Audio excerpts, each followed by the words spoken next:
হলো পাপ থেকে বাঁচার উপায় কি।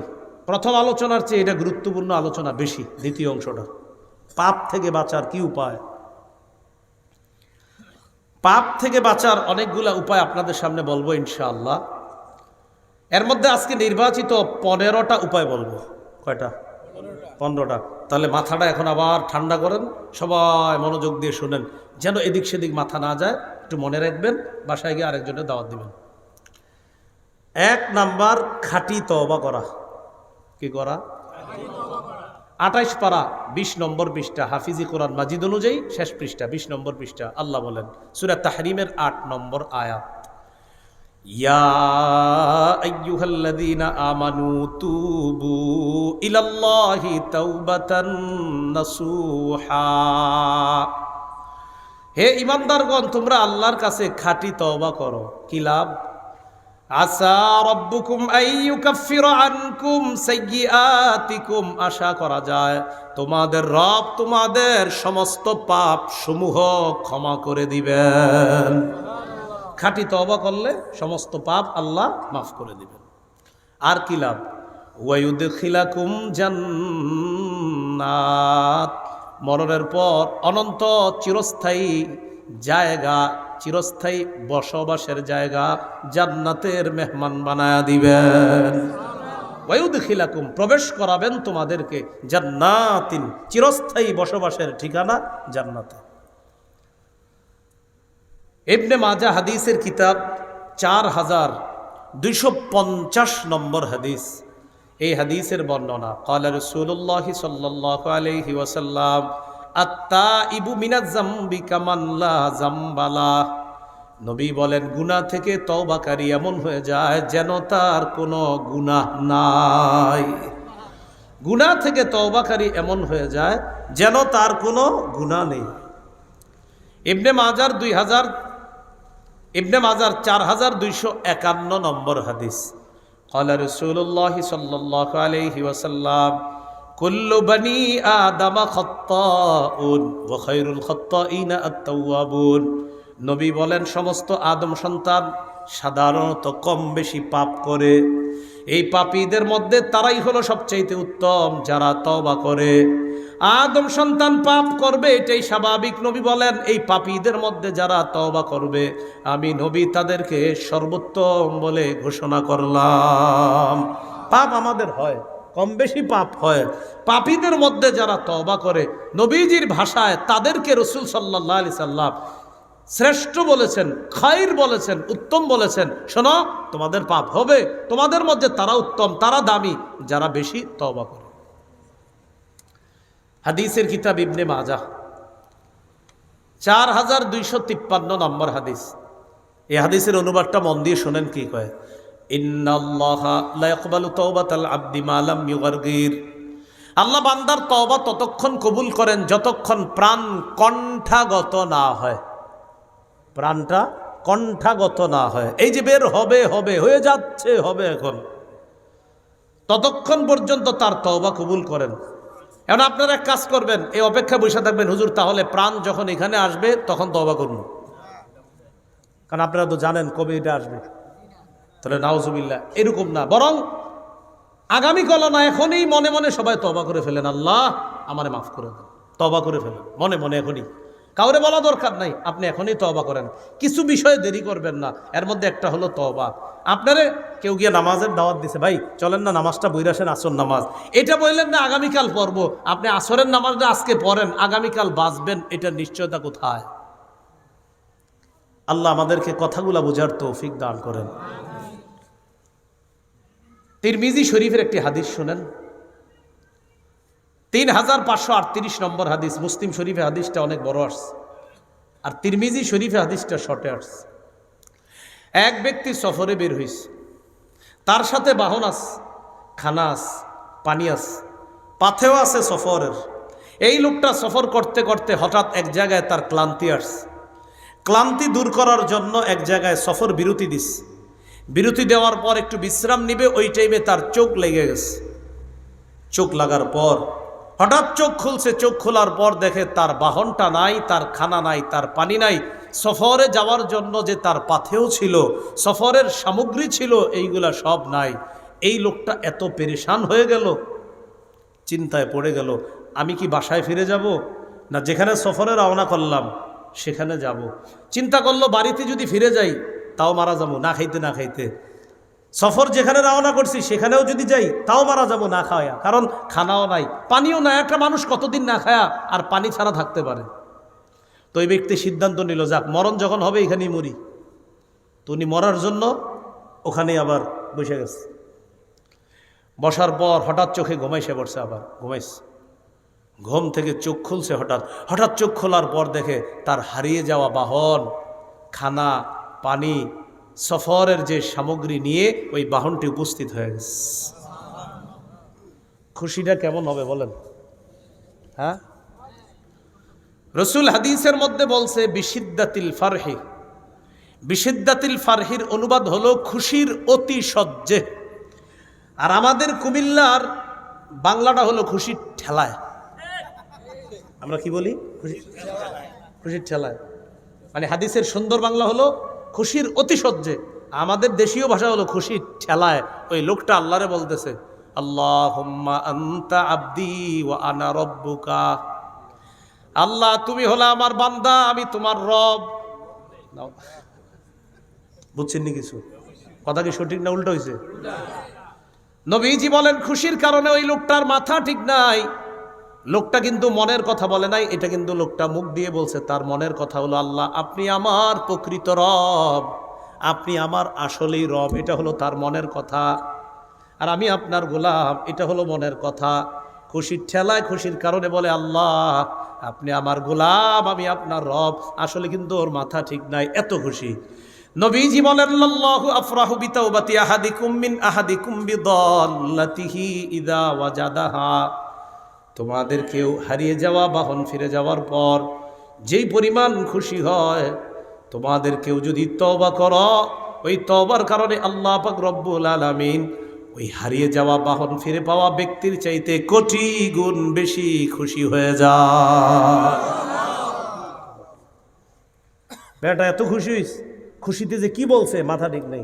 নবীজি বলেন, তোমরা তওবা করলে এর চেয়ে কোটি গুণ বেশি খুশি হয় আল্লাহ। তাহলে তওবা কালকে, এখন। সহিহ মুসলিমের বর্ণনা, মুসলিম শরীফের 2759 নম্বর হাদিস, 2759। এই হাদিসের মধ্যে আসছে এখন কি রাত না দিন? আচ্ছা, আল্লাহ যদি বাঁচায় রাখে কালকে ফজরের পর যেটা শুরু হবে এটাকে কি বলা হবে? দিন। আচ্ছা, قال رسول الله صلى الله عليه وسلم إن الله يبسط يده بالليل ليتوب مسيء النهار ويبسط يده بالنهار ليتوب مسيء الليل। রব রাতের বেলা ক্ষমার হাত বাড়ায় দেয়, দিনের পাপীরা যেন আল্লাহর কাছে তওবা করে। আর দিনের বেলা রব তার ক্ষমার হাত প্রসারিত করে দেয়, রাতের পাপীরা যেন আল্লাহর কাছে তওবা করে। হাদিস দ্বারা বোঝা যায় 24 ঘন্টা আল্লাহ তার ক্ষমার হাত প্রসারিত করে দেয়। আর কেমন যেন বলে, ও বান্দা আমার কাছে ক্ষমা চাও, আমি তোমাকে ক্ষমা করে দিব। তাহলে রব ক্ষমা করে কখন? 24 ঘন্টা। কখন জানেন? আল্লাহর কাছে ক্ষমা চাইলে আল্লাহ খুব খুশি হয়। এই যে বলি আল্লাহ মাফ করেন, আল্লাহ মাফ করেন, আল্লাহ মাফ করেন, আল্লাহ আল্লাহ আল্লাহ মাফ করে দেন, আল্লাহ মাফ করে দেন, বারবার আল্লাহরে বলি, আল্লাহ খুশি হয়। আমারে যদি আপনারা 5 বার ডাক দেন, আরিফ কথা আছে বলেন, আরিফ কথা আছে বলেন, কথা আছে আরিফে, বারবার পেট পেট করেন কা, বলেন কি বলবেন? তাহলে 5-6 বার বললে রাগ হয়ে যায়। বাবাকে আব্বা, হ্যাঁ বল কি বলবি, আব্বা বল কি বলবি, 5-6 বার বলার পর আব্বা বলে, আরে কি বলবি বল। আম্মা জন্মদানকারিনী মাকে বলেন, রান্না করতে আম্মা কথা আছে। বাচ্চাও যদি, বাচ্চারা মা কত আদর করে, 5-6 বার আম্মা আম্মা আম্মা আম্মা আম্মা। 7-8 বার যখন বলে, কি হয়েছে তোর ক। তাহলে দুনিয়ার মানুষকে একটু বেশি ডাকবেন, স্বভাব হলো মানুষ রাগ করে। হাদিসে আসছে, নবী বলেন আল্লাহরে না ডাকলে আল্লাহ রাগ করে। মানুষের কাছে চাইলে মানুষ রাগ করে। ভিক্ষুক এসে ভিক্ষা চায়, স্যার 10টা টাকা দেন, নে। আবার এসে করে, স্যার 10টা টাকা দেন, নে। আবার আসছে, কিরে কতবার দিব, এতবার আশা লাগে। আচ্ছা, তাহলে দুনিয়ার মানুষের স্বভাব, যতবার চাইবেন একটু বেশি চাইলে রাগ হয়ে যায়। রসুল বলেন মান লাম ইয়াসআলিল্লাহ ইয়াগদাব, আল্লাহর কাছে না চাইলে আল্লাহ রাগ করে। একটু মিলান না কথাটা, বান্দার কাছে চাইলে বান্দা রাগ করে, রবের কাছে না চাইলে রব রাগ করে। তাহলে বলেন তো রাগ করে না কে? না চাইলে রাগ করে কে? আর চাইলে রাগ করে না কে? বলেন তো কে এমন যাকে যত ডাকি তিনি রাগ করে না? আবার বলেন লাখ কোটি বারও যদি একজনকে ডাকি তিনি রাগ করে না, তিনি কে? অতএব যত বেশি পারা যায় কাকে ডাকা? আল্লাহ। মাশাআল্লাহ, তো বুঝছেন। আল্লাহ মাফ করেন, আল্লাহ মাফ করেন, আল্লাহ মাফ করেন, আল্লাহ মাফ করেন। ভাই কথাগুলো বুঝছেন? তাহলে যত বেশি আল্লাহর কাছে তওবা করা। তাহলে বলেন তো গুনাহ মাফের কয়টা উপায় বলবো আপনাদের সামনে? এক নাম্বার কি গেল? তওবা। তওবার শর্ত কি? শর্তগুলো একটু মনে রেখেন, কাজে লাগবে। মুহাদ্দিসিনে কেরাম তওবার 3টা শর্ত লেখছে, ফকিগণ আরেকটা অ্যাড করছে। তাহলে মোট কয়টা হলো? 4টা। প্রথম 3টা শোনেন। 1 নাম্বার, পূর্বে যে গুনাহ করছেন এটার জন্য অনুতপ্ত হওয়া, প্রথম শর্ত। ইবনে মাজার 4252 নাম্বার হাদিসে আসছে আন-নাদামু আত-তাওবা, আন-নাদামু আত-তাওবা, অনুতপ্ত হওয়াটাই তওবা। চলেন মনে মনে কয়েক সেকেন্ডে সবাই অনুতপ্ত হয়ে যায় আগের গুনাহের জন্য। মনে মনে অনুতপ্ত হলেই হবে, আল্লাহ আমি যে আগের ওই গুনাহটা আমি অনুতপ্ত। রাসূল বলেন অনুতপ্ত হওয়াটাই তওবা। তাহলে আগের গুনার জন্য অনুতপ্ত হওয়া। 2, আগের গুনাহটা ছেড়ে দিলাম আজকে থেকে। যান আম্মা আপনি তো এত রাগ করেন, এই গুনাহ আমি বারবার করি, আম্মা ঠিক আছে আপনারা সাক্ষী রাখলাম ইনশাল্লাহ আর করবো না, কথার কথা। এরকম আমরা বলি অনেক সময়। তাহলে 1 নাম্বার অনুতপ্ত হওয়া, 2 নাম্বার ছেড়ে দিলাম। মানুষকে বলা দরকার নাই, রবকে বলবেন আল্লাহ আপনি গুনাহ করলে এরকম অনেক পানিশমেন্টের কথা আছে, আল্লাহ ঠিক আছে আজকে থেকে ছেড়ে দিলাম, আল্লাহরে বললেন। 3 নাম্বার, রব আমি অঙ্গীকার করতেছি ভবিষ্যতে গুনাহটা আর করবো না। তাহলে 3টা, রব আগের গুনাহের জন্য আমি অনুতপ্ত হলাম। 2, রব আমি আগের গুনাহ ছেড়ে দিলাম। 3, রব আমি অঙ্গীকার করতেছি ভবিষ্যতে এই গুনাহটা আর করবো না। কয়টি শর্ত? 3টি। অনুতপ্ত হওয়া, ছেড়ে দেওয়া, ভবিষ্যতে না করা। অনুতপ্ত হওয়া, গুনাহ ছেড়ে দেওয়া, ভবিষ্যতে না করা। ফকিগণ আরেকটা বলছে 4র্থ, সেটা হলো বান্দার হক মেরে থাকলে বান্দার কাছ থেকে ক্ষমা চেয়ে নেওয়া, কারণ এটা আল্লাহ মাফ করবে না। প্রথম 3টা হলো আল্লাহর হকের সাথে সম্পর্ক, শেষেরটা হলো বান্দার হকের সাথে। বান্দার হক নষ্ট করছেন, এটা আপনি যতই সেজদায় পড়ে থাকেন আল্লাহ মাফ করবে না, এটা বান্দার কাছ থেকে মাফ চেয়ে নিতে হবে। আল্লাহ আমাদের সকলকে আজকেই খাঁটি তওবা করে আমাদের জীবনটা নতুনভাবে যেন আমরা আবার শুরু করতে পারি, আল্লাহ তৌফিক দান করেন। গুনাহ থেকে বিরত থাকার দ্বিতীয় উপায় একটু আমার সাথে বলেন, বেশি বেশি ইস্তেগফার পড়া। সবাই কিছুক্ষণ ইস্তেগফার পড়ি। আস্তাগফিরুল্লাহ, আস্তাগফিরুল্লাহ, আস্তাগফিরুল্লাহ। আল্লাহ বলেন ইস্তাগফিরু রাব্বাকুম ইন্নাহু কানা গফফারা। ইস্তেগফার যত বেশি পড়বা আল্লাহ তাকে তত বেশি ক্ষমা করবে। ইউরসিলিস সামাআ আলাইকুম মিদরারা। ইস্তেগফার যত বেশি পড়বা আসমান থেকে মুষলধারে বৃষ্টি এনে রহমত আল্লাহ নাজিল করবেন। যদিও আজকের এই এলাকাবাসী চাইছে হুজুর অন্তত বৃষ্টিটা আজকে না হোক।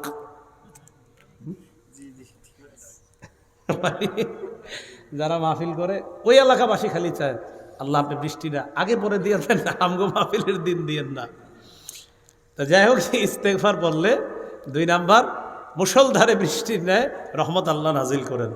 3 নাম্বার ওয়ায়ুমদিদকুম বিআমওয়াল। আল্লাহ বলেন যত বেশি ইস্তেগফার পাঠ করবা আমি তত বেশি সম্পদ দিয়ে সাহায্য করার ওয়াদা করলাম।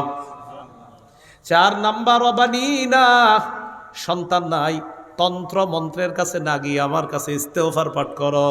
মাবুদ আমার সন্তান হয় না, এই জন্য আমিও ইস্তেগফার পাঠ করি, আমার বিবিও ইস্তেগফার পাঠ করে।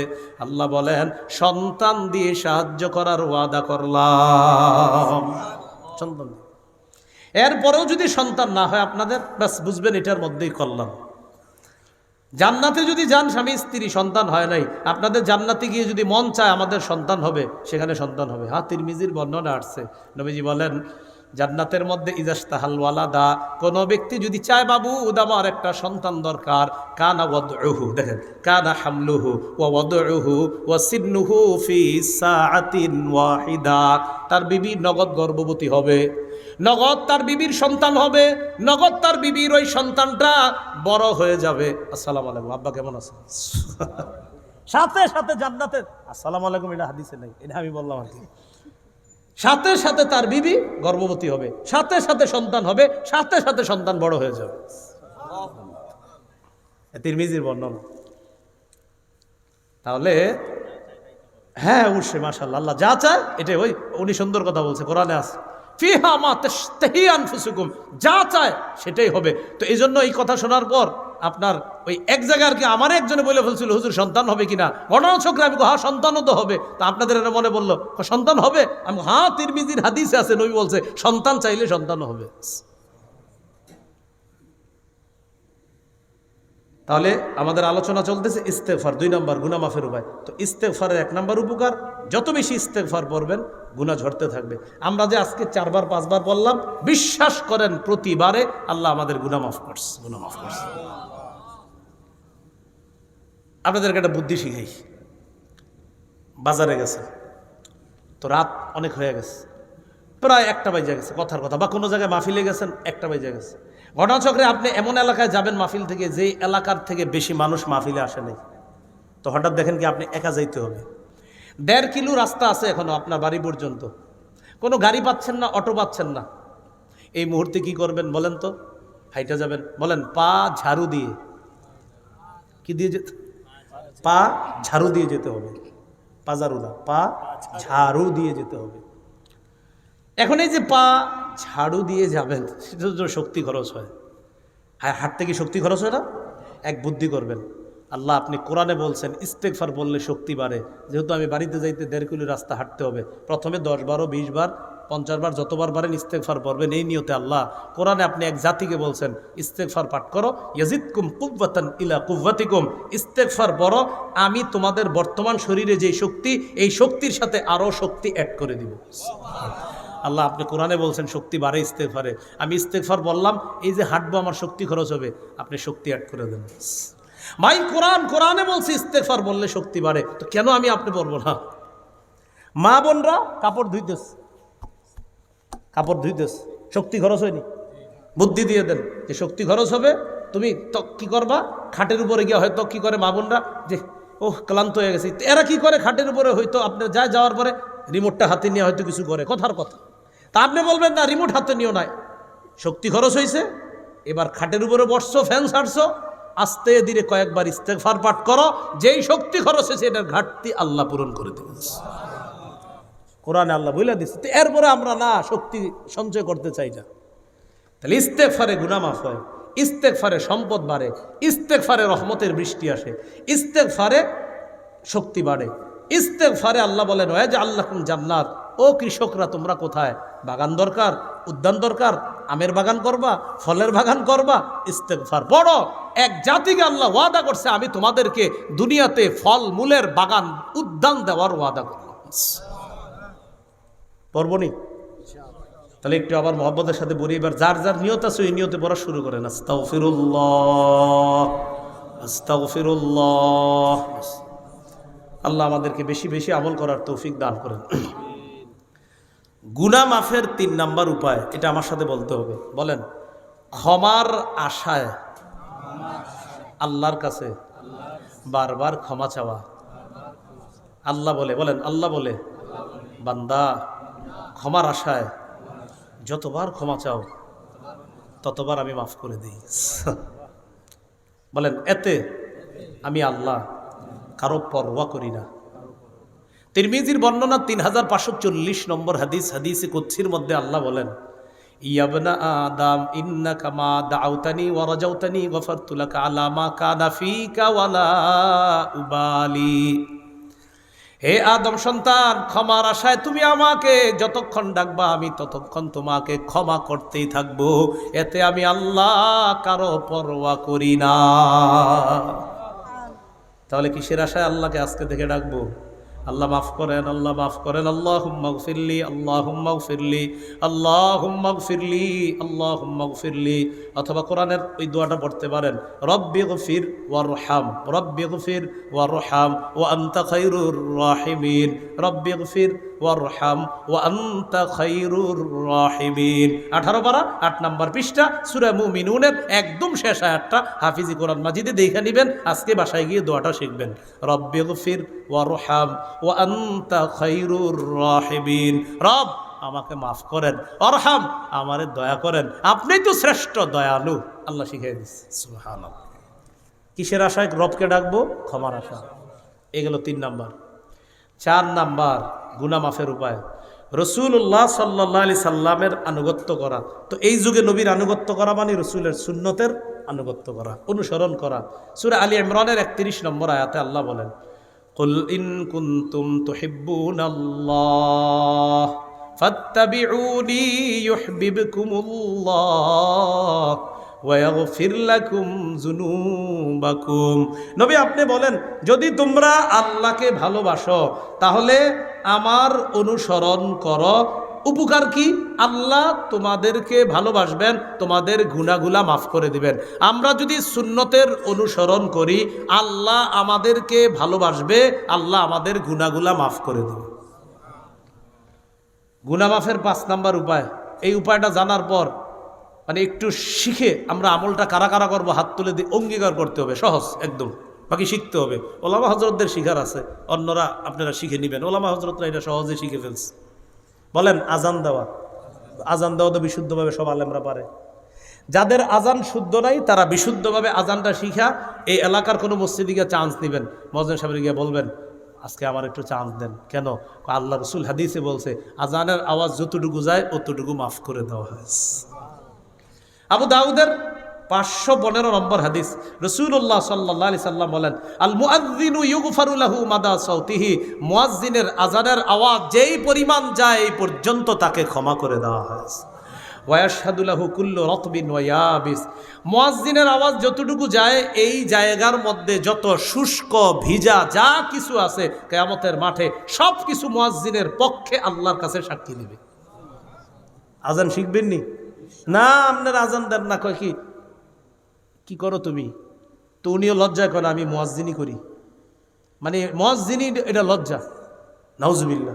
দেখছেন নি হুজুর, আমি এক মসজিদের মুয়াজ্জিন। তো মুয়াজ্জিন মানে আপনি তো গর্বের সাথে বলবেন মুয়াজ্জিন। আল্লাহ কোরআনে বলছে, ওমান আহসানু কাওলাম মিম্মান দাআ ইলাল্লাহ, ওই ব্যক্তির চেয়ে উত্তম কথা আর কার যে মানুষকে আল্লাহর দিকে ডাকে। এই উত্তম কথা আর কার? এর দ্বারা 1 নম্বর উদ্দেশ্য মুহাম্মদ সাল্লাল্লাহু আলাইহি সাল্লাম। আম্মাজান আয়েশা সিদ্দিকা বলেন, আয়াতের 2 নম্বর উদ্দেশ্য পৃথিবীর সমস্ত মুয়াজ্জিন। মেয়ে কার কাছে বিয়ে দিয়েছেন? তো কয় না যে ছেলে মুয়াজ্জিন। গর্বের সাথে বলবেন মুয়াজ্জিন, গর্বের সাথে। সত্যি বলছি, গর্বের সাথে বলবেন। এই গেল 5 নাম্বার। এই জন্য মুয়াজ্জিন যারা আছে মসজিদের এদেরকে সম্মান করেন। ইমাম সাহেব খতিব সাহেবদের তো বেতন দেন, মুয়াজ্জিন সাহেবেরও যথেষ্ট বেতন করার চেষ্টা করবেন। ইমাম সাহেব যারা আছেন আপনারা একটু মুয়াজ্জিনদের প্রতি খেয়াল রাখতে হবে। ওলামা হযরত যারা আছেন, হ্যাঁ ইনশাআল্লাহ বলেন ইনশাআল্লাহ। তাহলে ইমাম সাহেবেরও আমরা মর্যাদা দিব, খতিব সাহেবেরও মর্যাদা, মুয়াজ্জিন সাহেবেরও আমরা পাশাপাশি অন্তত তার কাছাকাছি মর্যাদা দেওয়ার চেষ্টা করব। বলেন ইনশাআল্লাহ। 6 নাম্বার, এটা আপনারা চাইলে আজকে পারেন। 6 নাম্বারটা 2 রাকাত নামাজ পড়া। কয় রাকাত? 2 রাকাত। তো আগামীকাল বাঁচবেন কিনা জানা নাই। আজকেই বাসায় গিয়ে আপনার কোনো গুনাহের মনে কইরা আপনি 2 রাকাত নামাজ পড়তে পারেন। আবু দাউদের 1521 নম্বর হাদিস, মা মিন আবদিন ইউযনিবু যামবান, কোনো ব্যক্তি যদি গুনাহ করে ফায়ুহসিনুত তাহুরা, সুন্দরভাবে পবিত্রতা অর্জন করবে, করার পর ফায়াকুমু ফায়ুসাল্লি রাকাতাইন, দাঁড়িয়ে 2 রাকাত নামাজ পড়বে, ইল্লা গফারাল্লাহু যামবা, নামাজ শেষ তার গুনাহ মাফ। আজকে এই 2 রাকাত পড়তে পারেন যে আল্লাহ আমি তো এরকম ওই গুনাহগুলা করছি, আমি আর করবো না মাবুদ, 2 রাকাত নামাজ এই নিয়তে পড়তেছি, বাস নামাজ পড়বেন, গুনাহ মাফ হয়ে যাবে। এ গেল 6 নাম্বার উপায়। 7 নাম্বার 5 ওয়াক্ত ফরজ নামাজ পড়া। কয় ওয়াক্ত? 5 ওয়াক্ত। সহিহ বুখারীর বর্ণনা 526 নম্বর হাদিস, এক ব্যক্তি নবীর কাছে আসছে, আয়েশা বলে হুজুর আমি তো অপরাধ করে ফেলছি। ইতিমধ্যে সূরা হুদের 114 নম্বর আয়াত আল্লাহ নাজিল করে দিস, ওয়াকিমিস সালাতা তারাফাইন নাহার ওয়া যুলাফাম মিনাল লাইল, দিনের 2 অংশে 2 প্রান্তে নামাজ পড়ো, রাতের কিছু অংশে মানে 5 ওয়াক্ত নামাজ পড়ো। ইন্নাল হাসানাত ইউযহিবনাস সাইয়্যাত, পুণ্য পাপকে বিলীন করে দেয়, পাপকে মিটিয়ে দেয়। মানে 5 ওয়াক্ত নামাজ তোমার পাপগুলোকে মিটিয়ে দিবে। তো উনি বললেন, হুজুর এটা কি আমার জন্য খাস না সবার জন্য? নবীজি বললেন, না, লিজামিই উম্মতি কুল্লিহিম, আমার সমস্ত উম্মতের জন্য এই অফার চলতে থাকবে। 5 ওয়াক্ত নামাজ। কয় নাম্বার গেল? 7। 8 নাম্বার জামাতের সাথে নামাজ পড়া। মুসলিম শরীফের 2764 নম্বর হাদিস, এক ব্যক্তি এসে নবীজিরে বলতেছে, হুজুর আসাবতু হাদ্দান ফাআকিমাহু আলাইয়া, আমি এমন গুনাহ করছি যে গুনাহ মনে হয় আমি শেষ, হুজুর আমি শেষ, আমার তাড়াতাড়ি শাস্তি দেন। তো ইতিমধ্যে ফরজ নামাজের সময় হয়ে, জামাতের সময় হয়ে গেছে। নবীজি নামাজে দাঁড়াইলেন, আল্লাহু আকবার। যে ব্যক্তি নবীর কাছে আসছে তিনিও জামাতে নামাজ পড়ছে।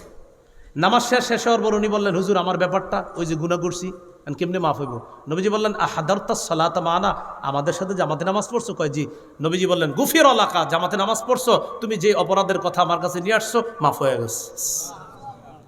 8, হ্যাঁ 8 গেল।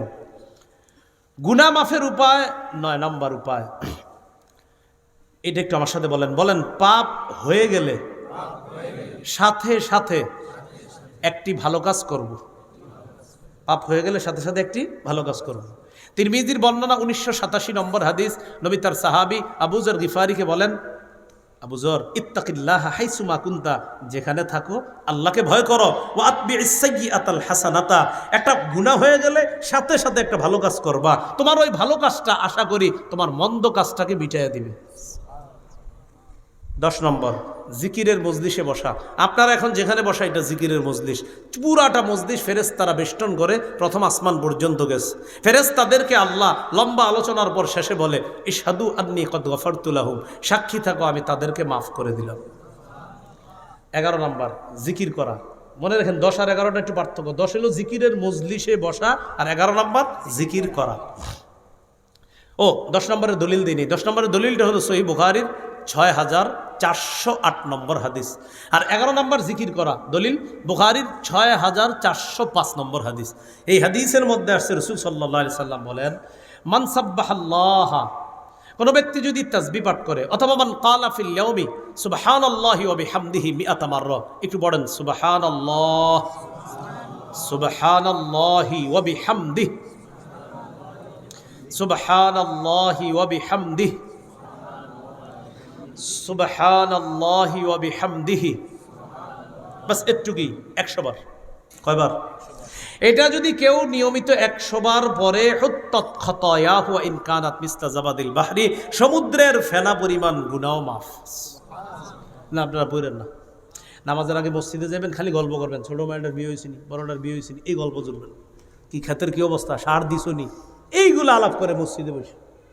নামাজের 10 মিনিট বাকি আছে, তেলাওয়াত করেন। নামাজের 10 মিনিট বাকি, সুবহানাল্লাহ পড়েন।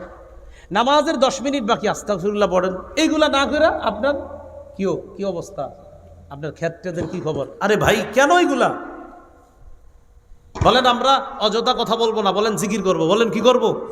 তাহলে নামাজের আগে মসজিদে ইমাম সাহেব এখনো জামাত দাঁড়াইতে 15 মিনিট বাকি বা 10 মিনিট বাকি, ইমাম সাহেব 10 মিনিট পরে আসবে, জামাত দাঁড়াবে।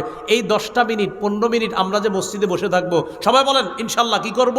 জিকির, তেলাওয়াত করব বা জিকির করব বা নফল নামাজ পড়বো, যেটা সম্ভব হয়। নফলের সুযোগ হলে নফল, এটা আবার মাগরিবের আগে করা যাবে না। এটা করবেন হলো আপনার এশার নামাজের আগে করতে পারেন, জোহরের আগে করতে পারেন, এই সালাতগুলা। আবার আসরের আগে, হ্যাঁ আসরের আগেও পারেন। আল্লাহ আমাদেরকে আমল করার তৌফিক দান করেন। কত গেল? 11। 12 নাম্বার, এটা গুরুত্বপূর্ণ। 12 নাম্বারটা বলেন হিম্মত করা। এটা আমার দিকে তাকান, হিম্মত কি? করবো না, না না না আমি করবো না, না আমি করবো না, না আমি করবোই না, এটা হিম্মত। আমি করবোই না, হিম্মত। হিম্মত কারে বলে? হুজুর একটু যাবেন, যেমন এই যে মাইক চালায় যারা, সাউন্ড বক্স, সাউন্ড বক্স, এরা হিম্মত করে যদি এরকম যে না আমরা এই বক্স কোনো গানের অনুষ্ঠানে ভাড়া দিব না, কথার কথা। যদি হিম্মত করে যে গানের অনুষ্ঠানে আমরা ভাড়া দিব না, আর এরকম হিম্মত করলে আমরা সবাই দোয়াও করবো, আল্লাহ যেন হালালভাবে এই ব্যবসা দিয়ে তারে ধনী বানায় দেয়। কি আমরা দোয়া করবো না ইনশাল্লাহ? শর্ত, কোনো গুনাহের অনুষ্ঠানে এগুলা কি দিবে না, ভাড়া দিবে না। কথার কথা যদি হিম্মত করে,